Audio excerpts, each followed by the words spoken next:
So first of all, welcome everyone. Thank you so much for joining us. My name is Natalie Walker. I'm the manager of college operations at the Classic Learning Test. For anyone unfamiliar with the CLT, we are a college entrance exam and assessment suite for grades 7 through 12. One thing that distinguishes the CLT as a test is its content. So 2/3 of the passages on any CLT exam come from our author bank. This is a list comprised of men and women who have contributed to the richness of philosophy and thought that we have inherited. These are authors you're likely to encounter in your college career, and hopefully you'll engage with them throughout your life. So most Thursdays of the academic year, a faculty member from one of our partner colleges helps us explore one author from the CLT bank. This is what we call our Journey Through the Author Bank series. Tonight, that partner college is the University of Dallas. I've been so looking forward to this event. The University of Dallas is a leading Catholic institution that welcomes students of all faiths and is known for its academic excellence.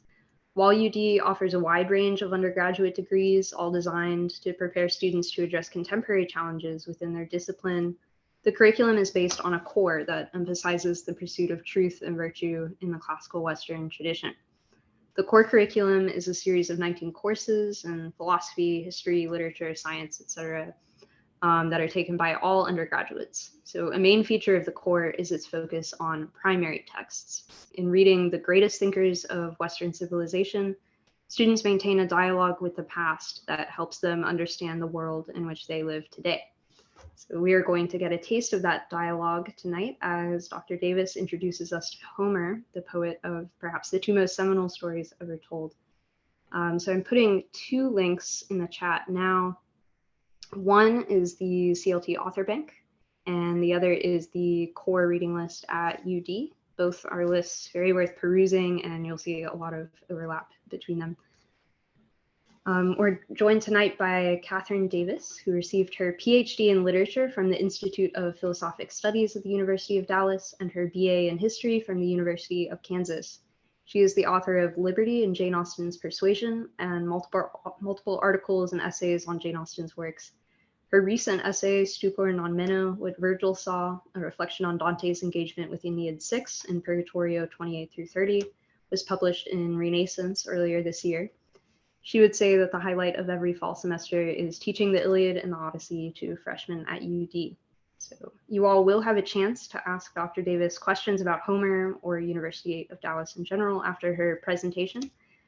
So take notes, be ready to put your questions in the chat. You can pretend to be one of those lucky freshmen. And without further ado, Dr. Davis, thanks so much for joining us. Screen is yours. Thank you so much, Natalie. I really appreciate your introduction and your warm welcome. It's a huge honor to be here this evening, and I'm going to share my screen with you. I have slides mostly because I want you to be able to see the text that I'm going to be looking at more carefully. So I'll share it so that you can see what I see, and we can get started. So I am going to call this talk The Sleep of Achilles, and that title I think will make more sense when we get to the end, but we'll work our way there. I want to start by telling you what I'm not going to talk about. I'm not going to touch with a 10-foot pole the debates about who Homer was, whether there was a Homer, mostly because I'm a Jane Austen scholar and I'm not really equipped to get down in the weeds on those questions. I do know a little bit about them, but I would say actually maybe even a bigger reason why I don't want to engage in those questions is because we know practically nothing about him, and it's kind of delicious. Like, who was this guy? Some people say he was born in Chios.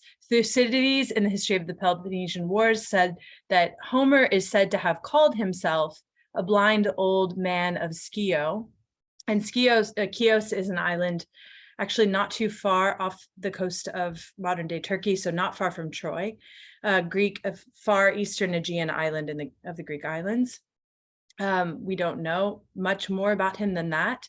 There are debates about whether he ever existed. I fall on the side of thinking that he did, thinking that there was a person who composed these poems. And it's possible that they existed for quite some time in the oral tradition before they were set down in writing. And that might account for repeat lines that are easy for a poet engaged in the oral tradition to remember. So you'll hear things like, and when they had put aside their desire for eating and drinking, which is a common phrase that comes after after a meal, or the epithets that are shared among different characters, sometimes attributed to a few. For instance, in the Odyssey, the epithet circumspect. Epithet is just an adjectival description that comes right before the name, usually right before, sometimes after the name of a character. So circumspect Penelope is a famous one in the Odyssey, but she's not the only one who's called circumspect.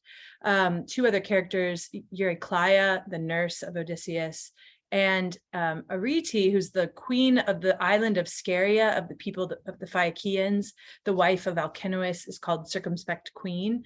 So different characters can have the same epithet in Homer, and we think they think, I am not one of these people. I'm a flat-footed, non-Greek speaking, non-Greek reading person. I must rely on a translation, alas, myself. But scholars think that someone composed the poems, both of them, and that they then existed for quite some time and were spread abroad, and different people put a little bit of English on it every time they were, performed by bards. And what we have now is the fortunate chance meeting of a scholar who was able to put down in writing what someone orated for him. And we have we had an early version of these poems that were burned in the library at Alexandria, lost in the loss of the library at Alexandria. But we have now what we have now, and I think we can celebrate the fact. So what I'd like to do is not spend our entire time talking about things I don't know that much about, and also that are kind of in the midst of historical and epic time, but rather to get to the interesting things, the poems themselves. I'm actually going to focus on the Iliad. So let us honor the first poet of the tradition with anonymity and focus on his tradition launching achievement, the Iliad. And I want to begin, let's start at the very beginning, a very good place to start, if I do say so myself. This is the proem of the poem, the Iliad. And I'm just going to share with you what a proem is. You may already know this, but the proem, according to the Oxford English Dictionary, is an introductory discourse at the beginning of a piece of writing, a preface, a preamble. I like to think of the proem as an articulation of the global concerns of the poet, or of the poem itself. So it includes, usually, at least in the big epics that you probably are familiar with, it includes an invocation to the muse or the goddess. In this case, goddess is the muse of epic poetry. And it's asking that this goddess begin to sing a particular song that the poet wants to set down. And it's also asking that that goddess inspire what comes afterwards. This is not the only invocation in the Iliad. You'll see others in book 2, for example, a very famous book, The Catalogue of the Ships. If you make it through that book without, giving up, then you can make it through pretty much anything. It can feel tedious, but it's actually amazing. This second book of the Iliad, it's the listing of all the names of the heroes and where they came from on the Achaean side, and there's a list for the Trojans as well. But there's an invocation that comes before that catalog of the ships, and basically the poet is saying, I can't do this if you don't help me, muse, so help me remember all the names. In this case, we have the first invocation of the poem, and I would argue maybe the most important invocation in the tradition, definitely the first in the tradition. I am just going to read this. You can follow along. Sing, goddess, the anger of Peleus' son Achilles, and its devastation, which put pains thousandfold upon the Achaeans, hurled in their multitudes to the house of Hades, strong souls of heroes, but gave their bodies to be the delicate feasting of dogs, of all birds, and the will of Zeus was accomplished. Since that time when first there stood in division of conflict, Atreus' son, the lord of men, and brilliant Achilles. Now you can see that I've highlighted the word anger, and it's a remarkable fact that the first word in the poem, the first word in the first poem of the tradition is actually not sing, it's menin, which is a kind of anger. But though Richmond Lattimore, whose translation I'm using, it's a stunning translation. It's very moving, and it's beautiful. Though he translates this word anger, it's actually not quite robust enough of a translation. One understands why he did it, because he's in his own way trying to keep loosely to a kind of meter. But anger doesn't quite capture it. This is not just any old anger. This is divine wrath. That is the wrath of a god. And in the Iliad, this word is usually connected to the anger of Apollo, most frequently the anger of Apollo, but not exclusively. So definitely a kind of divine wrath. Strangely, however, the wrath in question is not that of a god. Rather, this divine wrath is the wrath of a mortal man, in this case, the son of Peleus. In brief, the first line of the Iliad contains a contradiction, an impossibility. It is not possible for a mortal man to experience divine wrath, and yet this poem is the catalog of a time when just such a thing occurred. The first consequence of Menine is devastation. So we might ask ourselves, who or what is devastated? It's pretty clear here, the Achaeans. Well, who are they? Achilles' own friends. I think this is very shocking. If you think about it, this is the poem about the Trojan War. We know that the face that launched 1,000 ships, Helen of Troy, who was formerly Helen of Sparta, the wife of Menelaus, Menelaus, who's the brother of Agamemnon. This war is being fought. We're now in the 10th year of this war having been fought to get her back. Violation of the institution of marriage, which is blessed by the gods, in particular the goddess Hera. This poem is about Helen. It's about Paris. It's about the tryst that they had. It's about Menelaus being angry that his wife got taken away. So the Achaeans are fighting the Trojans. The Achaeans, I mean, you can say, are the good guys, though that is definitely not an argument that will hold water if you read the poem carefully. It's more complicated than that. But we can say it's surprising that this divine wrath devastates not the enemy, but the friends of the man who has this emotion. So the Achaeans are his own companions and comrades. And it leads to multitudes of strong souls of heroes being hurled down to Hades. And crucially, their bodies are left on the plain to be the delicate feasting of dogs and birds.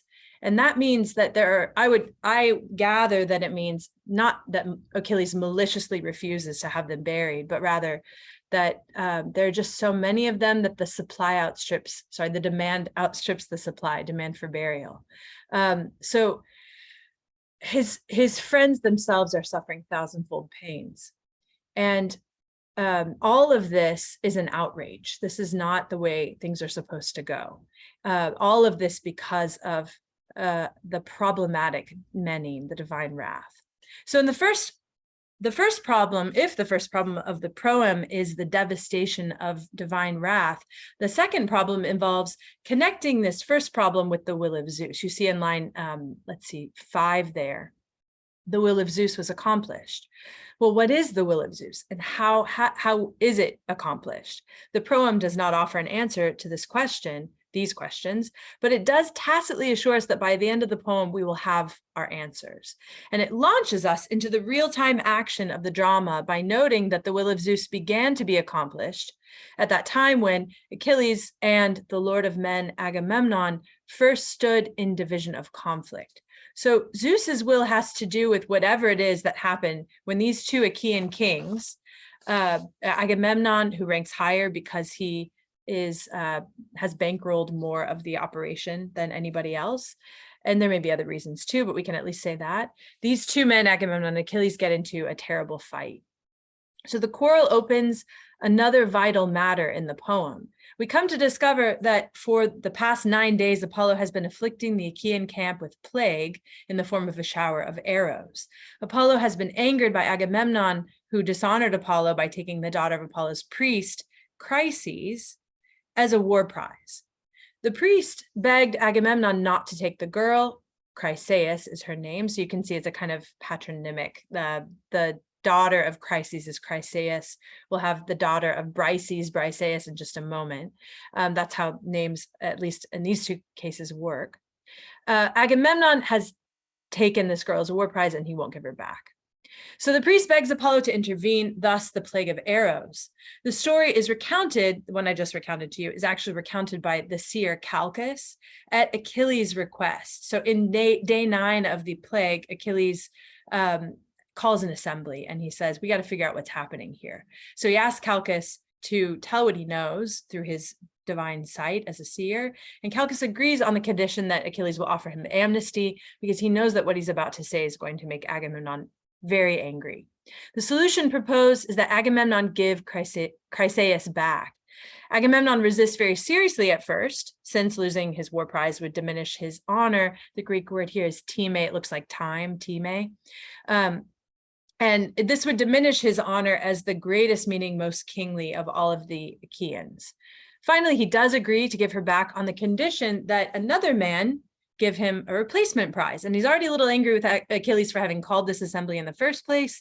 And we gather that there's been some tension between the two. And so naturally, he threatens to take Achilles' prize, Briseis. And this choice sends Achilles into a towering rage. He replies that he works harder and does better war work than anybody else, including Agamemnon. And he is the preeminent warrior. And therefore, it is shameful for the preeminent warrior to lose his war prize. He is only checked in his anger from killing Agamemnon by the intervention of Athena. But in the end, he resigns himself to it, but swears that he will no longer fight Agamemnon's battles for him. He withdraws from the war at this point, and he doesn't re-enter the war until book 19. So think about that for a minute. This poem about his divine wrath omits him from the action for 19 books. That's kind of amazing to think about. It's an interesting choice and arrangement, and maybe even proportion on Homer's part. While he's out of the fighting, the Trojans, emboldened, emerge from the city and fight on the plain. Their preeminent warrior, Hector, the son of Priam, who is king of Troy, begins to demonstrate why he is known as the savior of Iliad. He fights so heroically. He says, for Kleos, that is glory or fame, for himself and for his father. But in one of the most touching scenes in all of literature, Hector explains to his wife Andromache that he fights for more than Kleos alone. In book 6, she urges him to come back to the city and defend it from the safety of the walls. And it's very interesting. She's actually been standing up on the walls watching the fighting, and she's noticed that time after time, Achaeans have come to a certain point on the wall. It's by the fig tree. They keep coming to this one place. It's a weak spot. And she says, if you bring everybody back inside and fortify that position, we're going to be able to hold out forever. I mean, we'll wear them out. But he refuses to do this. And he explains, we'll see what he explains in a moment, but she, as in part of her appeal, gives one of the most heartrending speeches in the poem after explaining that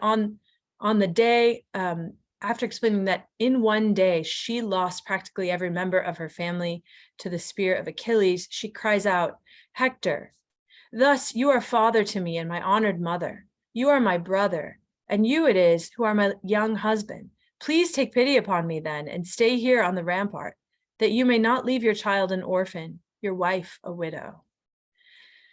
Hector refuses to follow her advice, and he gives the following account of why he's refusing. This is a long quotation, but I think it's worth hearing quite a bit of it. He says, I would feel deep shame before the Trojans and the Trojan women with trailing garments, if like a coward I were to shrink aside from the fighting. The spirit will not let me, since I have learned to be valiant, and to fight always among the foremost ranks of the Trojans, winning for my own self great glory and for my father.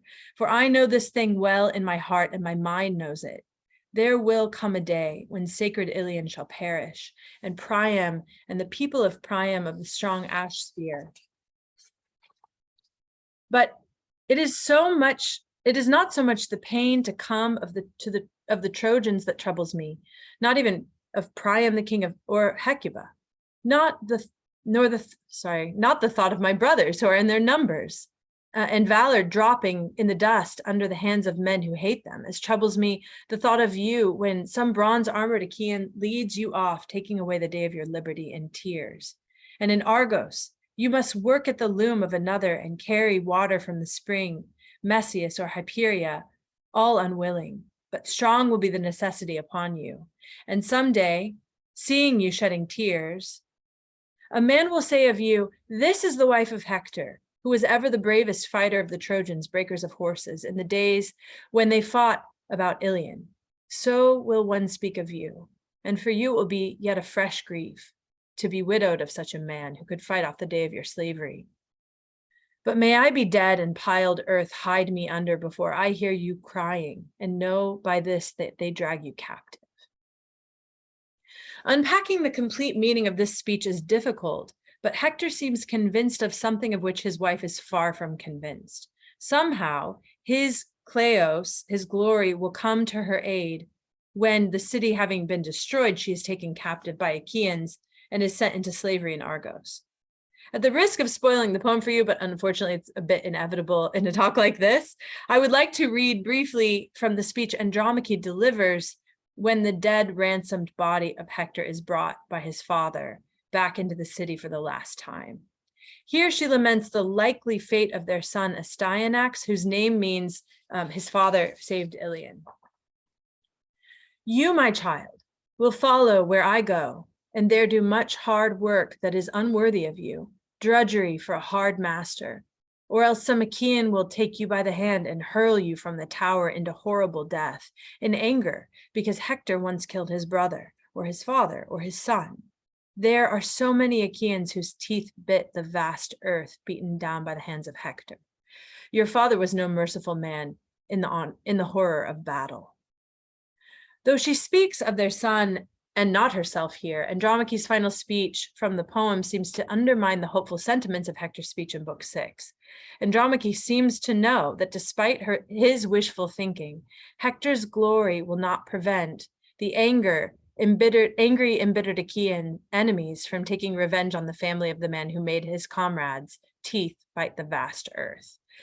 The problem of living for Kleos, for the glory which lives on beyond a man's life and is good for himself, his father, and his son, is opened up again when in Book 9, 3 ambassadors from the Achaean camp are sent to the camp of the Myrmidons to try and persuade Achilles to return to the fighting.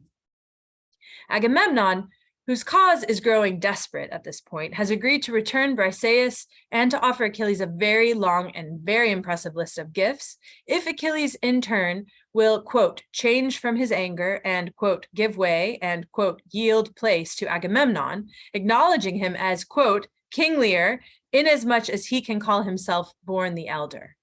Nestor chooses Phoenix. So Nestor is kind of the maybe one of the older Achaeans, and known for his wisdom and known for his very long speeches as well. I'm not going to give you any Nestor speeches because they're a bit long-winded. He's a kind of long-winded guy. Nestor chooses Phoenix, an elder and Achilles' foster father, Aias, after Achilles, the preeminent Achaean warrior, and Odysseus, who I'm sure needs no introduction, for this mission. And in that order, by the way, Phoenix, Aias, Odysseus, it's very important. And he instructs them very precisely on what to say. Something peculiar happens when these three arrive at the camp of the Myrmidons and are invited to sit down and share a meal with Achilles, who calls them my friends and says, greatly, I need you. When the meal has been eaten and the time for talk has arrived, Odysseus, seeing Aias nod to Phoenix, who was apparently slated to open the assembly with Agamemnon's generous yet barbed offer, raises his glass. Raises his glass. Oh, you can't really see it because it's faded into the background of the vineyard. That's cool. Okay, more on the vineyard later. Sorry, I raised my glass, raises his glass, exclaims, your health, Achilles, and then launches into an 81-line long speech during which he lists all the gifts that Agamemnon is offering, but he omits something very important. So here's that speech that Agamemnon told him to make. They told Phoenix to make. Let him give way, for Hades gives not way and is pitiless, and therefore he among all the gods is most hateful to mortals. And let him yield place to me, inasmuch as I am the kinglier, and inasmuch as I call myself born the elder. That's the conclusion of the list of gifts that Agamemnon offered, and he told Phoenix to deliver word for word this speech. Now Odysseus has intercepted the opportunity to deliver the offer of gifts, and instead of offering this, he cuts this part out, and he says the following instead. But if the son of Atreus is too much hated in your heart, himself and his gifts, at least take pity on all the other Achaeans who are afflicted among the host, and will honor you as a god. You may win very great glory among them, for now you might kill Hector, since he would come very close to you with the wicked fury upon him, since he thinks there is not his equal among the rest of the Danaans the ships carried hither. Why has Odysseus intervened and delivered the speech Phoenix was supposed to give? And why has he changed that speech, omitting one part and adding something else instead? One way to begin to think through these questions is to observe the result. Without having even heard the original ending, Achilles is moved to anger by these offers. His biting response, during which he rejects all the gifts outright, reveals how far his psyche, his soul, his psyche is not a word that makes sense in this context. Psyche is soul, but something a little bit different than that. How far his soul has traveled since the opening quarrel with Agamemnon. Perhaps the most remarkable thing Odysseus' speech has moved Achilles to say is this: fate is the same for the man who holds back, the same if he fights hard. We are all held in a single honor, the brave with the weaklings. A man dies still if he has done nothing as one who has done much. If you think about that, what he's saying is, I find it ironic. I find the tone ironic here. He's almost being sarcastic. We're all held in a single honor. Rich men, poor men, kings, beggars, we're all going to die. Mortality is the tie that binds, and we're all going down. So why would I bother getting all these gifts from Agamemnon? Right? This brief passage constitutes a complete 180 when it comes to Achilles' opinion, and shall we say, the common opinion of warriors respecting the matter of honor. Whether he actually believes what he says here is another matter. The fact that he says it at all suggests at least that his anger has moved him to ask some serious questions about his life, about his purpose, and about his telos, his end, that towards which he is moving. By the end of his exchange with the first ambassador, Achilles says that he will pack up his ships and sail home tomorrow, leaving the war and leaving Agamemnon to his doom. And he commands Odysseus to go back and report to Agamemnon in the midst of the public assembly of all the kings, Achilles' wholesale rejection of Agamemnon's offers. This is just a smack across the face. And finally, he says one of the most astonishing things in the poem. I know I keep saying that, but there are so many astonishing things. Here's another one. For not worth the value of my life are all the possessions they fable were won for Iliad, the strong founded citadel in the old days when there was peace, before the coming of the sons of the Achaeans. Not all that the stone door-sill of the archer holds fast within it, or Phoebus Apollo in Pytho of the rocks. Of possessions, cattle, and fat sheep are things to be had for the lifting, and tripods can be won, and the tawny high heads of horses. But a man's life cannot come back again. It cannot be lifted nor captured again by force once it has crossed the teeth's barrier. For my mother Thetis, the goddess of the silver feet, tells me I carry two sorts of destiny toward the day of my death. Either, if I stay here and fight beside the city of the Trojans, my return home is gone, but my glory shall be everlasting. But if I return home to the beloved land of my fathers, the excellence of my glory is gone, but there will be a long life left for me, and my end and death will not come to me quickly. And this would be my counsel to others also, to sail back home again, since no longer shall you find the terms set on the sheer city of Iliad, since Zeus of the wide brows has strongly held his own hand over it, and its people are made bold. In the beginning of book 1, Achilles, whose sense of personal honor is external to himself, so that it can be and it is taken away from him when his prize is taken away by Agamemnon. Achilles, I say, cannot imagine anything worse than being made to bear Agamemnon's insult at the beginning of the poem. He insists that his mother go to Zeus and petition him to further the cause of the Trojans so that Agamemnon will feel, and in feeling understand, that he has lost what he has lost in losing Achilles, and will begin to see reason and beg him to return. But now here in book 9, in the speech we just read, now that Achilles is being begged to return, he refuses. Something significant has happened inside of him.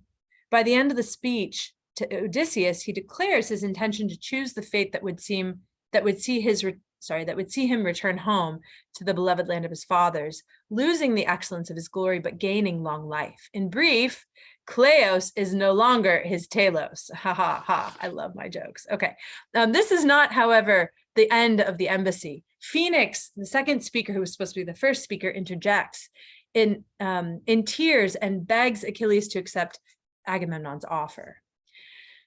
I'll give you this. With gifts, promise, go forth. The Achaeans will honor you as they would honor an immortal.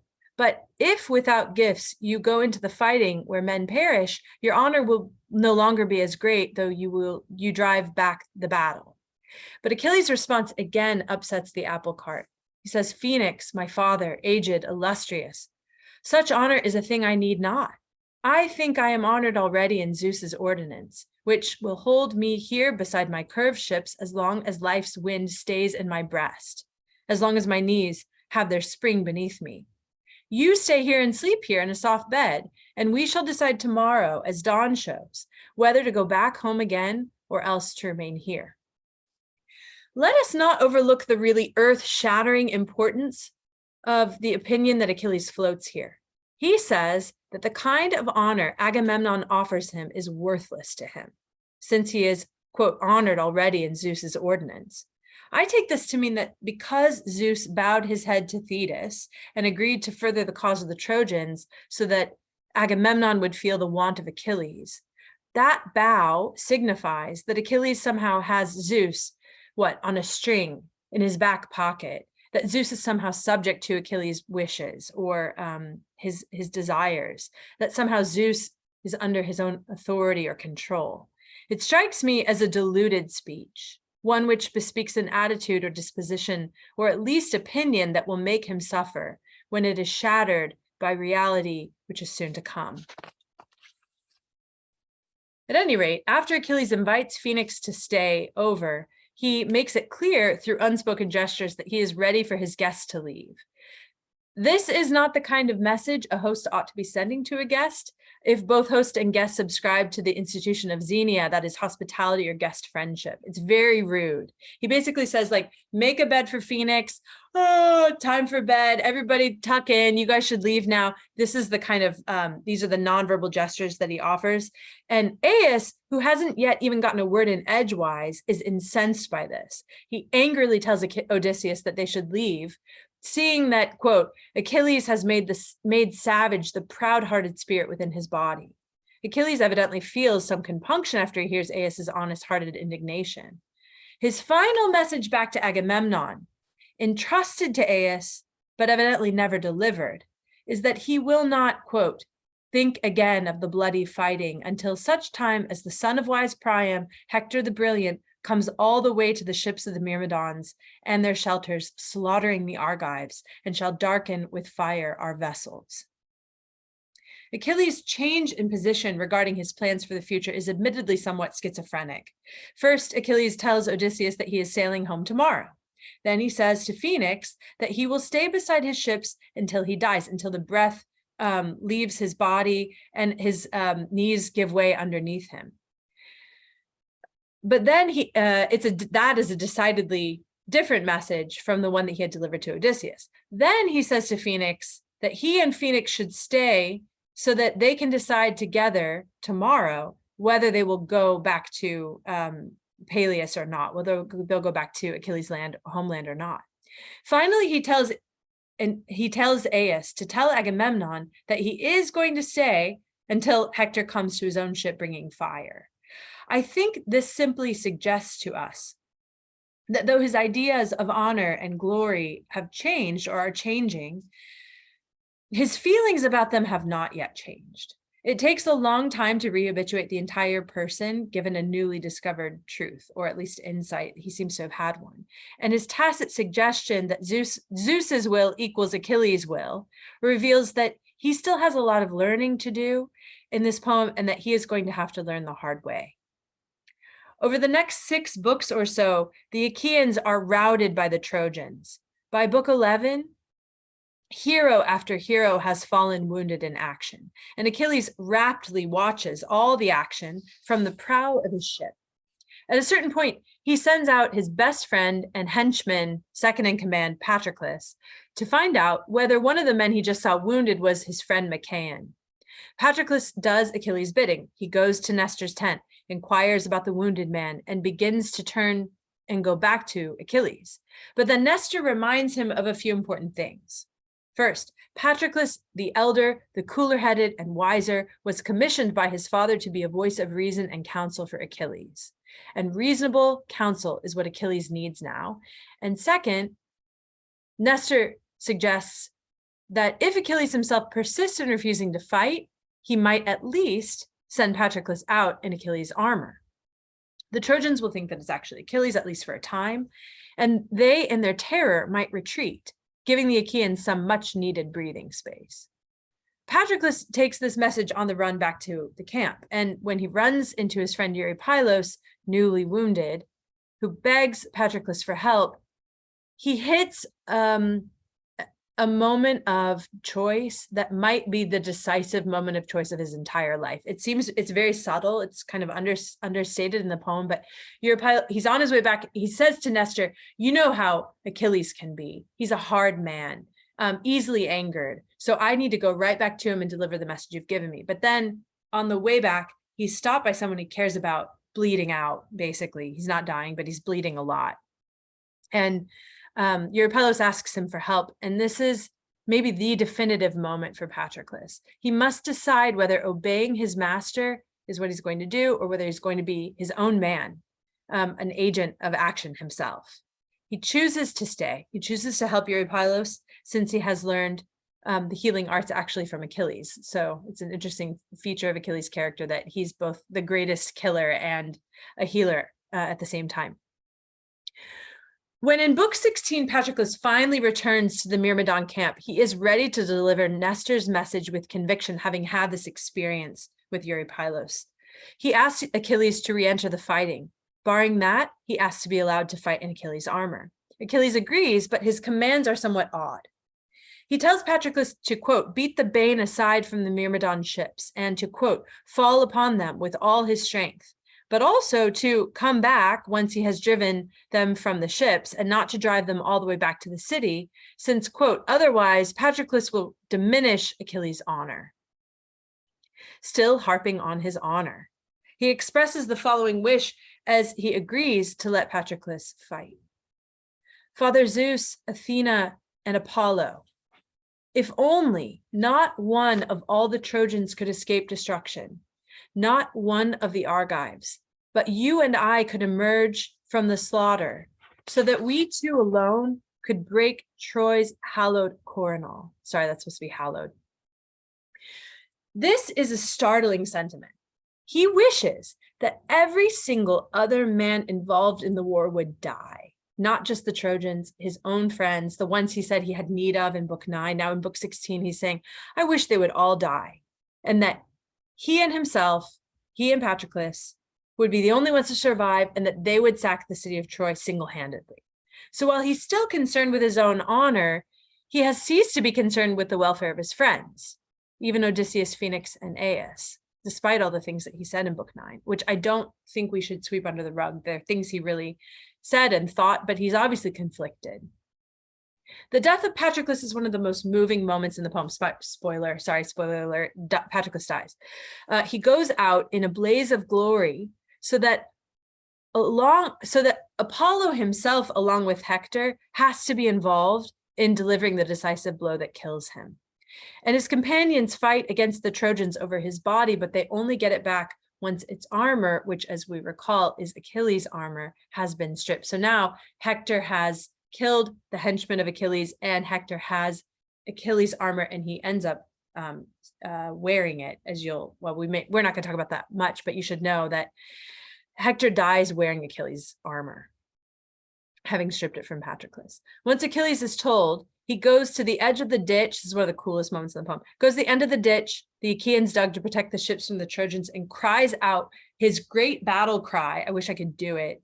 And several Trojans, I don't want this to happen to you though, several Trojans fall down dead out of sheer fright. They just die from fear because they hear the war cry of Achilles.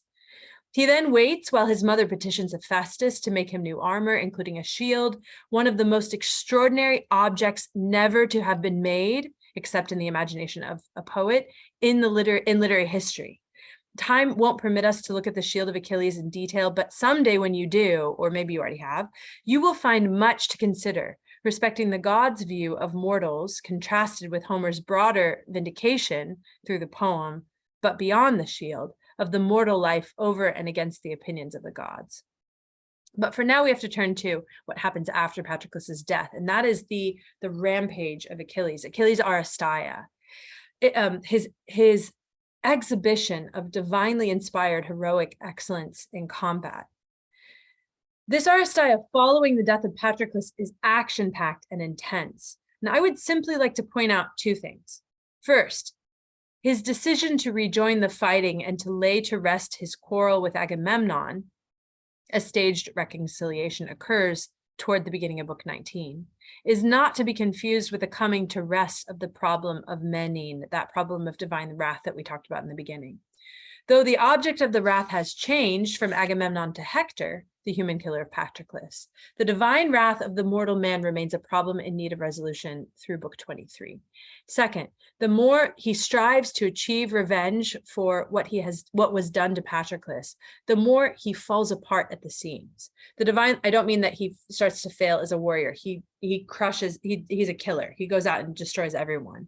But I mean, in his psyche, like, in the parts of the soul, there's something clearly off. There's a grinding of gears going on in the soul. Not to mechanize his soul, but you can see every metaphor, every analogy breaks down. The divinely wrathful part of him, the part most resembling the gods, seems somehow to degrade the mortal part of him, so that he begins to act more like a beast than a man. And this comes through in similes, which we're not going to look at, but I'll show you some of the ways in which it does come through. So while in book 19, against Odysseus's persistent urging, he refuses to eat before entering battle, and in the end, the gods have to infuse him with nectar and ambrosia, which is what they use to embalm the bodies of the ones they're trying to preserve. For instance, Patroclus, who Achilles has refused to bury for quite some time, is infused with nectar and ambrosia to keep it from rotting, from decaying. Well, he refuses to eat, so that they have to kind of give him god food to keep him going. That is the food of the gods. And throughout book 21, Achilles fights with such godlike fervor and fury that he practically chokes the river Xanthus with the corpses he has slaughtered and tossed into the water. He also declares in book 22 that he wishes he, like a wild beast, could hack off Hector's flesh and eat it raw for having killed Patroclus. Finally, having killed Hector, Achilles punctures holes in his heels, ties him to a chariot, and drags the corpse around the city to desecrate the body. Notice how abominably he offends the institution of burial here. Even after Patroclus is given his full funeral rites in book 23, and all the Achaeans, satiated with funeral games and mourning, have gone back to their own camps, Achilles can be seen desecrating Hector's body still. How is the poem long tension between his immortal wrath, which moves him to this extraordinary feat of a slaughter on the battlefield, and his mortality as a man who that he's been experiencing throughout the poem? How can these two parts of him be brought to rest? How can there be an integration? That's the question we still have to answer. I would argue that it happens in book 24. Note first what Homer's narrator tells us here. After the funeral games of Patroclus, recounted in book 23, all the people scattered to go away, each man to his fast-running ship, and the rest of them took thought of their dinner and of sweet sleep and its enjoyment.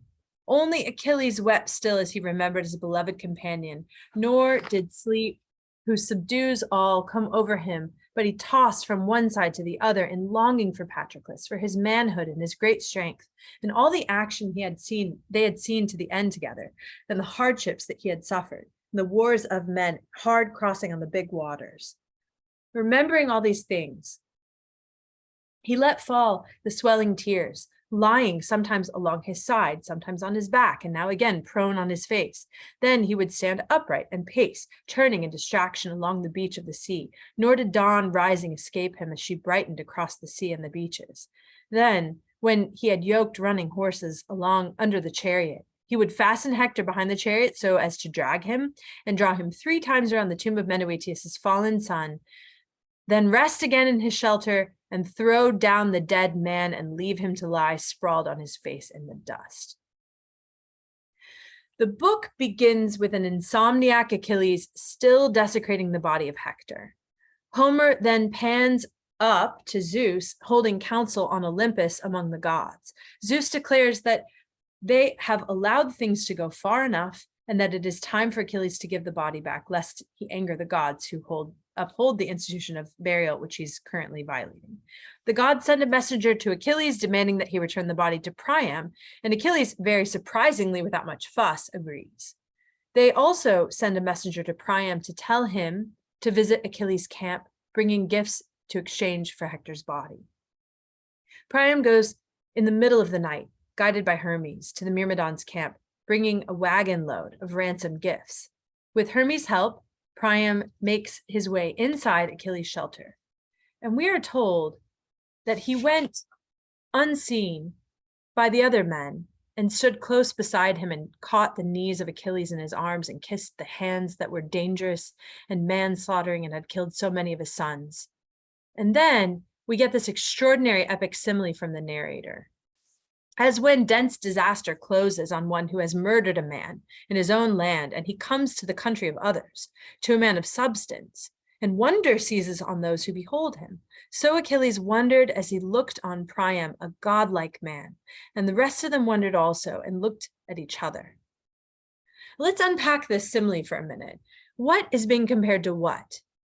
We must begin by saying that this is a deliberately deceptive simile, as they often are with Homer. We're supposed to assume that the man of substance is Priam, who is, after all, the king of Troy, and that the one who has murdered a man is Achilles, since, after all, Achilles did kill Hector. But a more attentive consideration of the simile reveals that the opposite is true. Priam, not Achilles, is being likened to the one who has murdered a man, and Achilles is the man of substance. What links the real-time scenario, Priam's petitioning for the body of Hector, to the drama of the simile?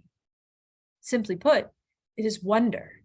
The man of substance and his men, like Achilles and his men, wonder to look upon Priam.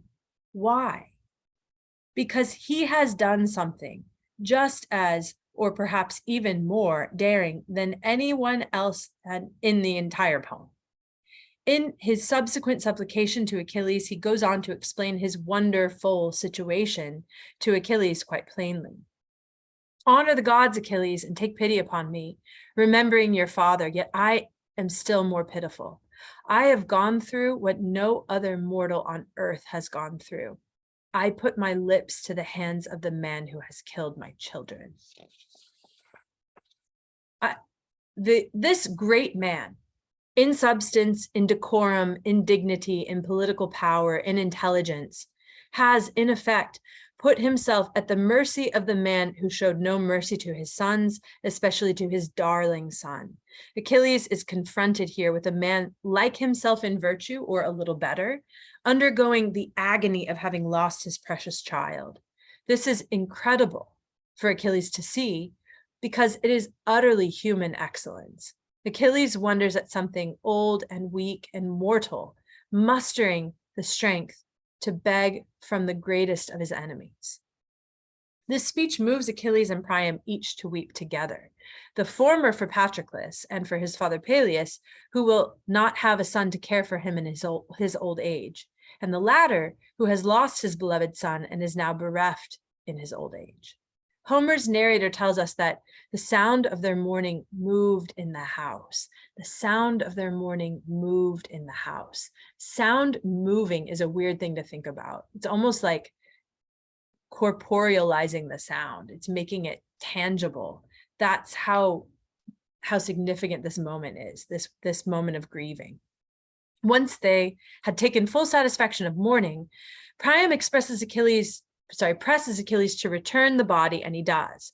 While he puts the body in the wagon, he prays to Patroclus that Patroclus not be angry with him, but that he instead acknowledge in admiration the gifts that Achilles has received from Priam. So this gift, the gift is very important here. From this, we can see that in Priam, Achilles has finally found someone worthy of dispensing honor to him through gifts. Agamemnon's he rejects, but he'll accept these gifts from Priam. Instead, this scene in which, from this we can see that in Priam, I already said that, he's found someone worthy of dispensing honor.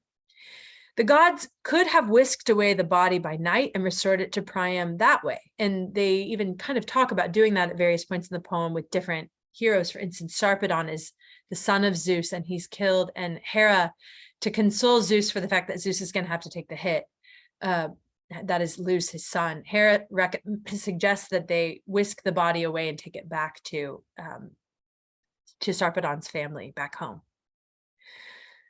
So they could have done the same thing with Hector's body, but instead this scene, in which glorious gifts of honor are paid in exchange for the body, satisfies time, honor, while the experience set down for us now in the written word secures Achilles' kleos, ostentatious generosity and self-restraint. He doesn't kill him, after all, even though he certainly could have done.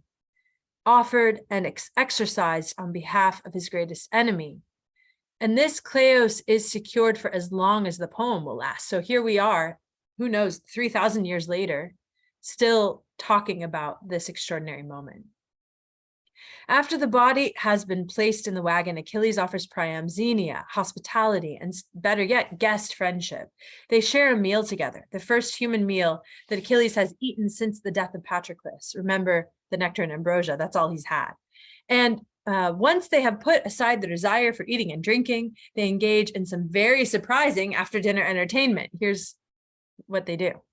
Priam, son of Dardanus, gazed upon Achilles, wondering at his size and beauty, for he seemed like an outright vision of gods. Achilles in turn gazed on Dardanian Priam and wondered, and he saw his brave looks and listened to him talking. Achilles prior to this point has been, so to speak, in rebellion against his nature. His godlike capacity for excellence on the battlefield has moved him to shamelessness, rejecting supplication, cramming the waters of Xanthus with corpses, and expressing a desire to engage in cannibalism. Now, as he sits in the presence of something, someone greater than himself and beyond his comprehension, at a certain point in book 24, he exclaims about Priam, "How could you dare to come here?" He's just flabbergasted by this guy. He experiences the fruits of wonder. He is taken out of himself and restored to the fullness of himself, of his humanness. And Priam, in his turn, wonders at a man who has managed heroically to forgive. From here, each goes to his own bed and surrenders to sleep. That final gesture is subtle, but it suggests to me the definitive end of Achilles' divine wrath, his many. And the will of Zeus was accomplished how? I, for my part, believe that Achilles was the god's number one problem, a mortal so magnificent and excellent that he could defy the gods, for a time at least. Achilles' unhappiness was of such power and strength that it threatened the cosmic order. Zeus's most basic job is to maintain order in the cosmos. To have a mortal man living with an immortal emotion is, as Hamlet would put it, out of joint. Zeus's will in the Iliad is to ensure that this man, and by extension all mortal men, even those who call Zeus their father, and we have to remember that he was the arch philanderer prior to the real-time action of this poem, that is, this man and all men be allowed to live in what my mentor John Alvis called the middle station, lower than the gods, but higher than the beasts. The sleep of Achilles, who again shares his bed in this scene with Briseis, gestures toward that full restoration to humanity that was Zeus's will for him all along. In the sleep of Achilles, the will of Zeus can be seen to have been accomplished. Thank you. Thank you so much. Really grateful for all the excerpts too, every one of them. Such great vistas to think about the whole story from. Anyone in attendance is welcome to put questions in the chat. We'll field those. And I also want to remind everyone there's a chance. I've decided not only to win Homer's Odyssey, but Iliad and Odyssey will give away too. Fantastic. After that. Yeah. And I'm also, I'll take this chance to ask some questions myself. So one thing is reading the gods in this story. It seems like there are always just a lot of decisions to make when the gods are like acting in the story of how to read those. Like one extreme would be to treat them very kind of metaphorically, like they represent something. So like how should we read?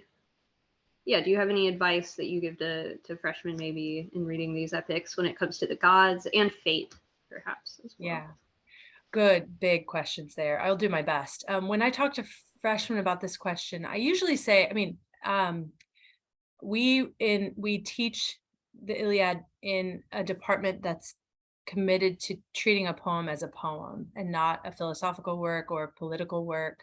Homer is a philosophical poet and a political poet insofar as he is deeply concerned with philosophical and poetic things, but he's first and foremost a poet. So I encourage our students to take it on its own terms, which means treating the gods as they're treated and on a case-by-case basis. So, sometimes you hear, for example, in book 1, Achilles is about to drive his sword home into Agamemnon, and we're told that Athena stays his hand, grabs him by the hair actually, and says, "Don't do it. We'll give you gifts if you gifts, not gifts. Sorry, there's a T in there.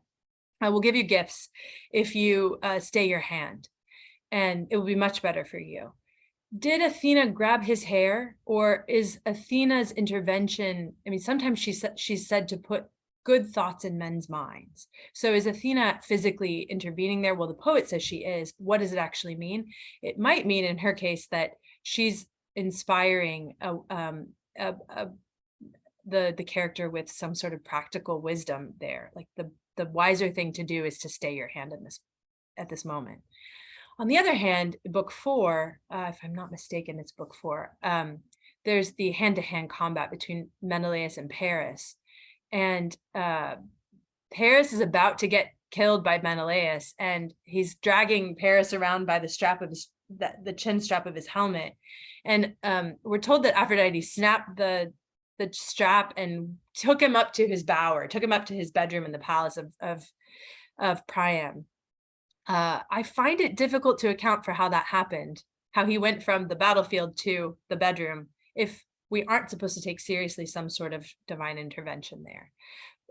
But I will acknowledge that, especially with someone like Athena and Zeus, some of the actions don't seem to be operative on the physical plane. There seems to be something, putting thoughts in men's minds is not the same thing as whisking someone away. In terms of the question about fate, I have wrestled with this for a long time. My best answer, for what it's worth, is that the gods don't make fate. Zeus, unlike the Judeo-Christian God, is not the creator of this cosmos. He's the custodian. So he didn't set fate in motion any more than he set the workings of the world in motion, but it's his responsibility to maintain cosmos, to maintain order. And prevent the whole thing from turning to chaos. And I think that's why he's particularly concerned about Achilles. There's a backstory, Pindar's odes talk about this, but Pindar in one of his odes talks about this. A backstory in which the reason we find out that Thetis was married to Peleus is because Thetis was supposed to be married either to Zeus or Poseidon, but they had a prophecy that the kid born of that coupling would be so powerful that the cosmos would go into chaos. And so marrying her off to a mortal man tempers the greatness of the child to be born of her in some way. He's still so terrifying that he almost destroys Xanthus, who is a god, a river god, in book 21. So it's Zeus's job is, sorry, back to fate. Zeus's job is to keep the order that's already been put in place, which means making sure that insuperable obstructions are not put in the way of fate so that cosmos doesn't turn to chaos. That's my best crack at it. Yeah, that's really helpful. And Thetis is such an interesting figure. Yeah. That maybe she established Zeus in the first place. There's just a lot going on with her. Yeah. We do have a question in the Q&A. I don't know if this is visible to you or not, but I'll read it. Actually, I think I can. Let me click on it. Oh, yeah. Okay. I see it there. Do you want me to read it, or do you want to go ahead? Yeah, you could read it, and then if there's any kind of clarification you'd ask for that. Great. In a world obsessed with moral cleanness, I've seen some people suggest Achilles is a figure we should not humanize.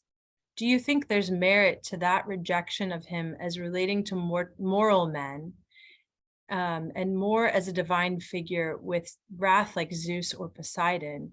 Or do you think his mortality is more important? And are there dangers to not humanizing figures with deep emotion like he has?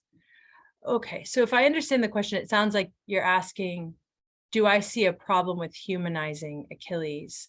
If you want to, if I'm on the right track, Megan, please let me know. I mean, my whole talk today comes from my deep conviction that it's essential that we honor his humanity because of the point he's come to at the end. The whole poem, you can't stop short of book 24. It's I mean, you can never stop short of the end of a book when you're reading a book, but in particular, in this case, the reversal, I mean, to use Aristotelian terms, the anagnoresis and the peripeteia happen, the recognition and reversal happen in that moment, which is an utterly human moment with Priam.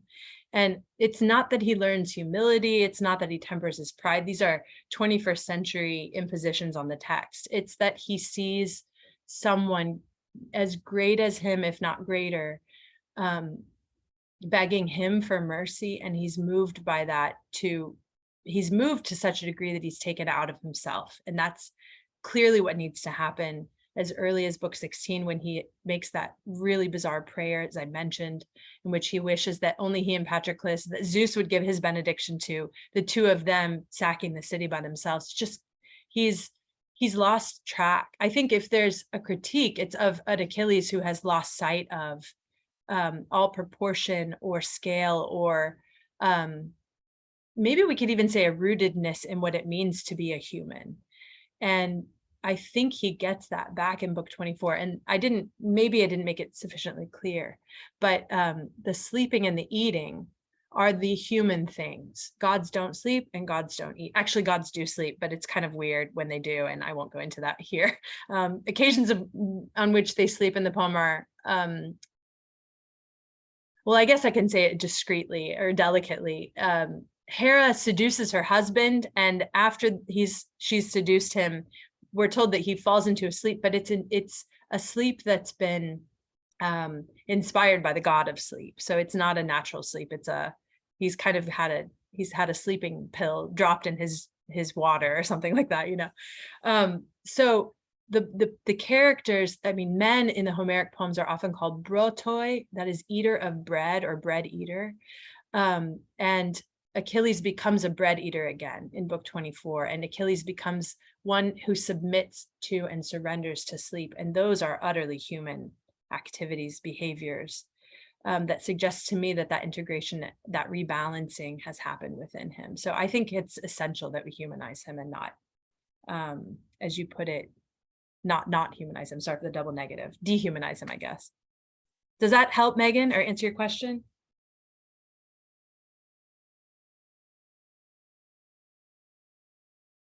Great.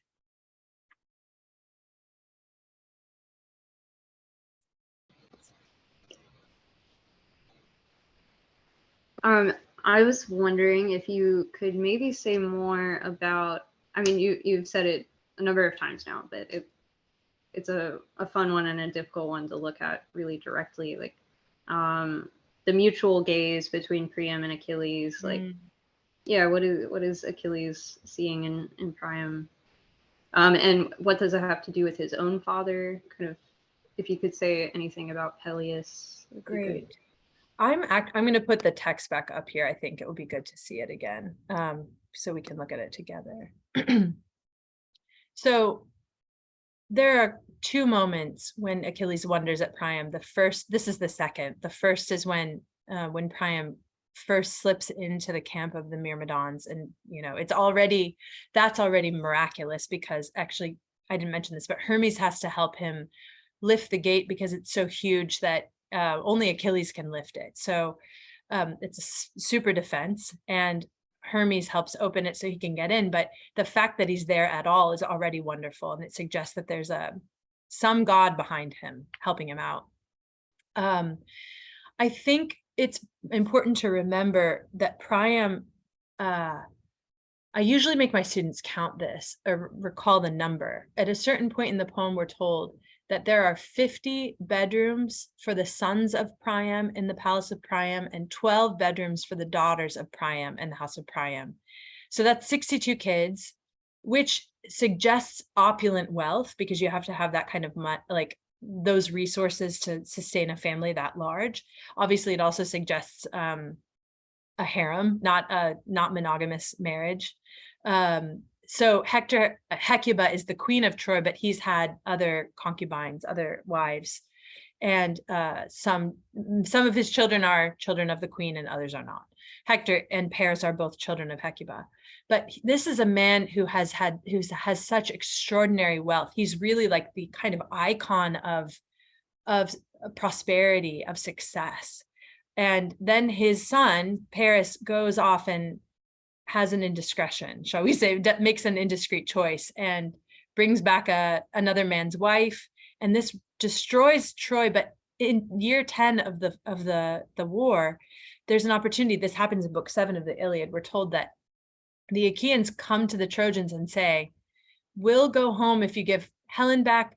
I'm sorry, it's not, I mixed that up. The Trojans go to Priam in council and say, we would like to go to the Achaeans and we would like to offer them Helen and all her possessions and ask them to leave. And Priam is there in council, but so is Paris, also known as Alexandros. Paris stands up and says, I'll give the gifts back, but I'm not giving her back. And it's Priam's job. Like, this is the moment. Priam could say, okay, do it. Let's offer them Helen and her possessions back. We could reverse this thing. Maybe they'll accept it. That's why they're here after all. And Priam says, Alexandros has spoken for the people. Let his voice be the voice of the people. That's Priam deferring his responsibility, turning his responsibility over to his son, letting his son speak for him, which means he's tacitly saying, we're going to keep her and we're going to keep fighting for her. I think the decline of the city of Troy is difficult to wrap our minds around if we don't pay attention to the details of the wealth of Priam. He was such a preeminent, he's the greatest. It's the greatest city. He's the greatest king. So that's the guy who shows up covered in grime is a polite word. It's the defecation of animals. He smeared the excrement of dogs on himself, and he's covered himself with dirt, and he's rent his garments. So he shows up dirty like that. He shows up in a bad way. And this is the man Achilles knows to be the king of the city of Troy. So that the shocking discrepancy between the man he was and this man, and then to have the lips of that man on his hands and to hear that speech, I kiss the hands of the man who killed my children. I think it's first the begging of mercy, a man like that to be begging mercy of Achilles suggests, I mentioned this when I said that he accepts the honor of the gifts. He's only willing to accept honor from Priam. And that tells me that he sees in Priam someone greater than him. So what's great about Priam? He's still functioning as a human. He's still trying to bring something back to his city that will give his city the catharsis of grief. That is the body of Hector. And we didn't talk about this, but the poem ends with the funeral of Hector, which seems a natural extension of this intimate exchange that it takes place between Priam and Achilles. It wouldn't happen otherwise. The burial of Hector offers the Trojans a chance to honor the one who's been the most honorable warrior. And Priam makes that possible through his daring. He dares to go and do something that should be terrifying to him. Hecuba, his wife, says, you've lost your mind. She says, the heart in you must be iron. And actually, Achilles says the same thing to him when he shows up. So that's the first thing. The second thing is Achilles, when he looks at Priam, we're told, sees and thinks about his own father. So he thinks about Patroclus because this is the father of the son who killed his friend, but he thinks about his own father because his father is going to be just like Priam in a hot second, because Achilles is about to die and he knows it because he's chosen not to go home. So seeing Priam, he sees someone who is experiencing now what he knows his own father is going to experience, a long life without the son to prop him. No son, because he's going to die, as Hector has died. Here, in this quotation, just to wrap this very long-winded answer to your question up, Priam gazes at Achilles and sees what we've been seeing, but now in a resting state. He sees the godlikeness of Achilles, but it's a godlikeness of Achilles in peace, not in combat. And I think that's the wonderful thing. This is Achilles, the godlike one, not tearing it up out there, but sitting calmly and in a serene way in the camp. And then Achilles looks at, and the brave looks. I think this has to do with the daring of Priam to have come here. And then listening to him talk, there's an interesting exchange earlier in the poem. I think it's book 3, between Helen and Priam on the walls of the city of Troy. And Priam talks about having heard Odysseus and Menelaus talk. They came as ambassadors and they gave speeches, and Menelaus talked first and it was fine. And Odysseus kind of looked like an oafish kind of guy, but then he opened his mouth and Priam says, it was like snow falling on a rooftop to hear Odysseus speak. And what I get from that is Odysseus in this very subtle way, because he looks very unsuspecting, he could speak in a way that could mesmerize, that could almost numb the senses and lull you into persuasion, into being persuaded. I don't know what else to do with the snow falling on the roof, except that it sort of like happens very gradually, but then the heaviness weighs it down and you're kind of moved before you know it. I would say it takes one to know one. If he can observe the rhetorical strategies of someone like Odysseus, he himself must be a great speaker. And the speeches that he gives are just really amazing. That was my visual. Yeah, including this very terse but moving speech about kissing the hands of the men who killed so many of his sons. I'll stop there and let you ask any other questions if you want to. Yeah, that wasn't long-winded, considering it's just like, how do we read the whole book again? Yeah, how do we read that? So that's really helpful. Good. It's so helpful to picture these things, like really picturing Priam. Let's see, we have one more question in the chat about Agamemnon, who we only really spoke about kind of in summary when he's taking Achilles' prize, and then when he's trying to win him back with gifts that are also kind of insulting, things like that. So our attendee is asking, I think, about a more dimensional way to read Agamemnon. Like, is he only this kind of tyrant or like buffoon or something like that? Or are there any ways that he's more parallel to Achilles or kind of more interesting to Homer than just the kind of tyrannical king? That's really helpful. That's a great question. I'm realizing now, kind of flattened him out for the sake of my own argument, which is not a great strategy, but I think my argument still stands if I inflate some air back into Agamemnon. So let me do that quickly. I think into book 9, he remains a kind of obstinate, maybe we could even say obtuse leader. Not that he's not intelligent, just that he's the insulting conclusion to the offer of gifts. The fact that he doesn't realize that that's not going to win Achilles over suggests some flat-footedness, at least, if not just I don't know, an ignorance of the art of persuasion or something like that. But Agamemnon goes on to suffer greatly. Himself, he's wounded. He's in the foremost. He doesn't hold back. Achilles accuses him of that. We actually don't see that Agamemnon in this poem. He's always out there with the men until he gets wounded. And then when he's finally brought to his knees, there's a moment, I didn't mention this in book 2. This is a weird thing. In book 2, Dream comes to Agamemnon and tells him, today is the day that you can take Troy. So get your guys together and go, and you guys are going to do it today. Even though Achilles is not in the fighting, don't worry about that. You're going to take Troy today. So he wakes up, he thinks it's a true dream. We know it's a false dream. Dramatic irony indicates to us that Zeus has sent this dream to Agamemnon, but it's not a real dream. But Agamemnon thinks it's real. He thinks it's true and it's going to happen. But what he does is he decides now is the right time, year 10 in the war, when our greatest warrior has just pulled out publicly in this kind of blaze of glory, and refuses to fight with us. I'm going to test the men. So I'm going to go and tell them that I had a dream that told me that we can't possibly win and we need to go home now. So he does this, and the men sitting in assembly, it's not just the kings, it's all the men. The men sitting in assembly, when they hear him say time to go home, everybody jumps up and runs to the ships. And Odysseus goes and grabs the scepter, which is the scepter of Atreus, from Agamemnon. It's the kind of, I don't know, this is a cliche, but it's kind of like the talking stick, but it's more than that. It's a symbol of authority. It's a symbol of power.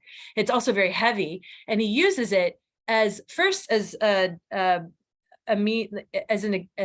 illustration of his own authority. He's gotten this from the king, and he can tell them, get back in the assembly and sit down and be quiet. When they don't listen to him, he thwacks them with it. So I think Thersites is the name of the ugliest of all the Achaeans, and he's one who's thwacked by Odysseus with this thing because he's being insubordinate towards Agamemnon. And that is a nadir. I would say it's a low point for Agamemnon, that he thinks that now is the right time to test the men. Odysseus manages to get them in line again and tell them, no, we're not going home. And Diomedes helps, but Diomedes is another interesting character to watch because he starts out in the poem kind of a silent partner. He doesn't speak in the assembly because he's a young man and he hasn't yet shown how excellent he is. But by the time we get to after book 6, he's willing to speak. And at a certain point, Agamemnon says, we should go home now. This is going really badly. And Diomedes says, I will speak for the Achaeans. We're not going home. You can do what you want, but the rest of us are staying. So he talks some sense into Agamemnon. And then I think finally in book 23, when we have the funeral games of Patroclus, we see Achilles giving the ritual gesture of reconciliation. I mean, making speeches, courtly speeches, we can call them, of peacemaking with Agamemnon. And Agamemnon is willing also to offer those kinds of speeches. And he says, please don't blame me. It was delusion that did this to me. That got this idea in my mind that I could go up against you or that I could anger you. And I think it's a polite way of letting him save face, but also giving Achilles the credit that Achilles needs publicly to be able to be brought back into the fold. That maybe it might be a book 22, book 21. No, it's earlier, 19 maybe. Sorry, I'm getting this mixed up. I think the delusion speech happens just as Achilles is about to go back into the fighting. It's after Patroclus's death. But there are other courtly gestures exchanged between Achilles and Agamemnon in the context of the funeral games of book 23. So no, I do think there are parallels. I think the anonymous attendee is asking a really great question. There are parallels with Achilles in what's been learned over the course of the poem, but it's not the focus of the poem in the way that Achilles' education, shall we say, is. So I'll pause there. That's very helpful. That's great. Maybe to finish up, I asked you this before we began, but first of all, your preferred translation or recommended translation of Iliad and Odyssey. Yeah. And maybe if you have any kind of further reading recommendations. Of course, after reading the epics, no one should just read secondary stuff, but any essays or books you really appreciate about Homer. Yeah. So Skylar, thanks for the question. I've worked a little bit with the Fagles translation. And I would say Natalie and I were talking about this before, earlier in the evening. The Fagles translation has the benefit of being kind of colloquial. So it can feel a little bit more familiar in terms of the language, and that there's some merit to that. That can be really useful to help you kind of get dropped into the action a little bit more. I prefer Lattimore's translation to any other that I've looked at, and it's the one that we use at the University of Dallas in our core. he's trying as best he can to stay as close as he can to the Greek. And I really appreciate that, even though I need a side by side whenever I look at the Greek, and I can't claim to be a Greek scholar by any stretch of the imagination. But I really like the fact that he's preserving a very elevated language, a kind of a poetic language. And I also think he's preserving the complexity of the epic similes, which is one of the most interesting things to watch in the poems. So that's the one I would recommend for what it's worth. But if you start out reading it and you find it a little too challenging, you could try something like Fagles, and it can help you kind of get into the world, and then maybe you can try Lattimore.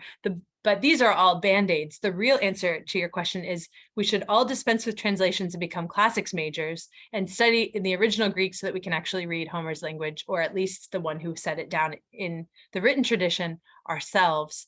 And I have to put a plug in for our amazing classics department at the University of Dallas. One of my teachers and friends and colleagues, David Sweet, is a phenomenal professor of Greek, and he and his colleagues are fantastic. So come to UD and study classics. It's a great department, great classics department. You will actually study the classical languages themselves. It's not just like history surveys. It's really language-based study. So putting a plug for that. As for other things to read, I'm just going to name one. I mentioned briefly my mentor, John Alvis. He wrote a book called Divine Purpose and Heroic Response. He was my teacher of Homer, along with David Sweet, who I just mentioned. And, and he wrote a full study on the Iliad, the Odyssey, and the Aeneid. And it's called Divine Purpose and Heroic Response. It's really phenomenal. It might be a little advanced for some of you in the crowd, but it's something to work towards. It's a brilliant, philosophically rich study of the poems. So I'd mention those. I know a lot of folks like Seth Bernardetti as well. He wrote a great book on the Odyssey, and other things too. So just dropping those in there. That's great. I said that was the last question, but there is a fun one in the chat, which is your favorite Iliad character. Oh my God. Maybe except for Achilles. Okay. Yeah. Who's your favorite character?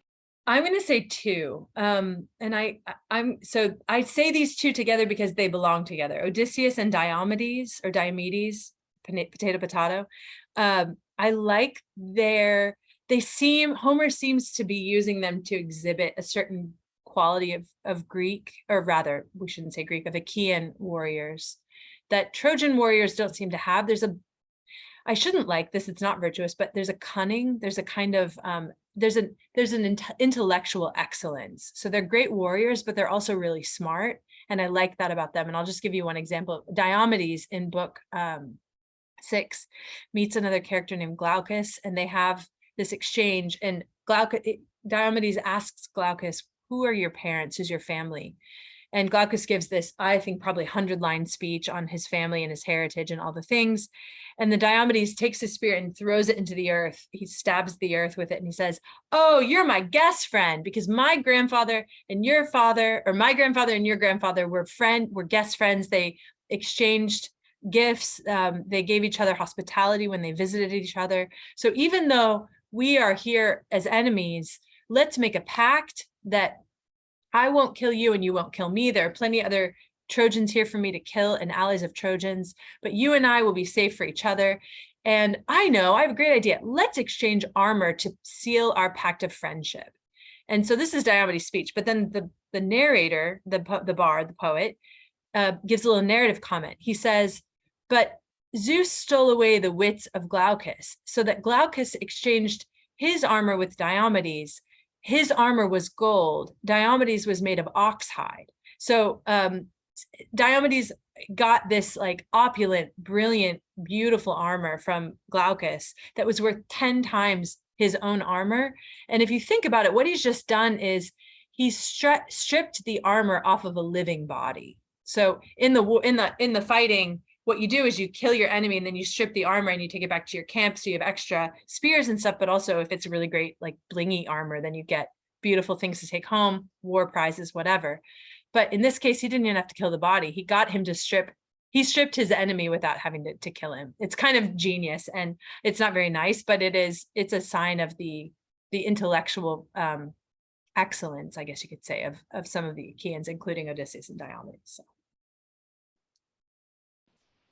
That's great. Yeah. He becomes an interesting foil for Achilles sometimes as well. Great Yeah. character.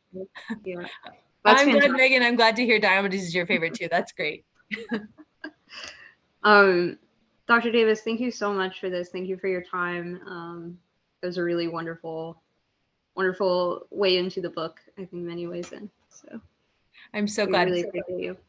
Natalie, thank you for letting me be here. Thanks for your introduction and your hospitality. And thanks to all of the audience for listening. I forgot to mention one thing. The background here is the University of Dallas's Rome campus. I thought it would be nice. I'm not actually in Rome right now, but this is the vineyard on our campus. So if you like that, I'll give you a little view there. That's the view of the campus. We're actually just down the hill from Alba Longa, where Aeneas set up camp when he landed, having been to Cumae to visit the Sibyl. So we're just up the coast from there. So I just want to mention what the background is. But thanks again for having me. I really had a fun time, and best of luck, everybody, with your studies.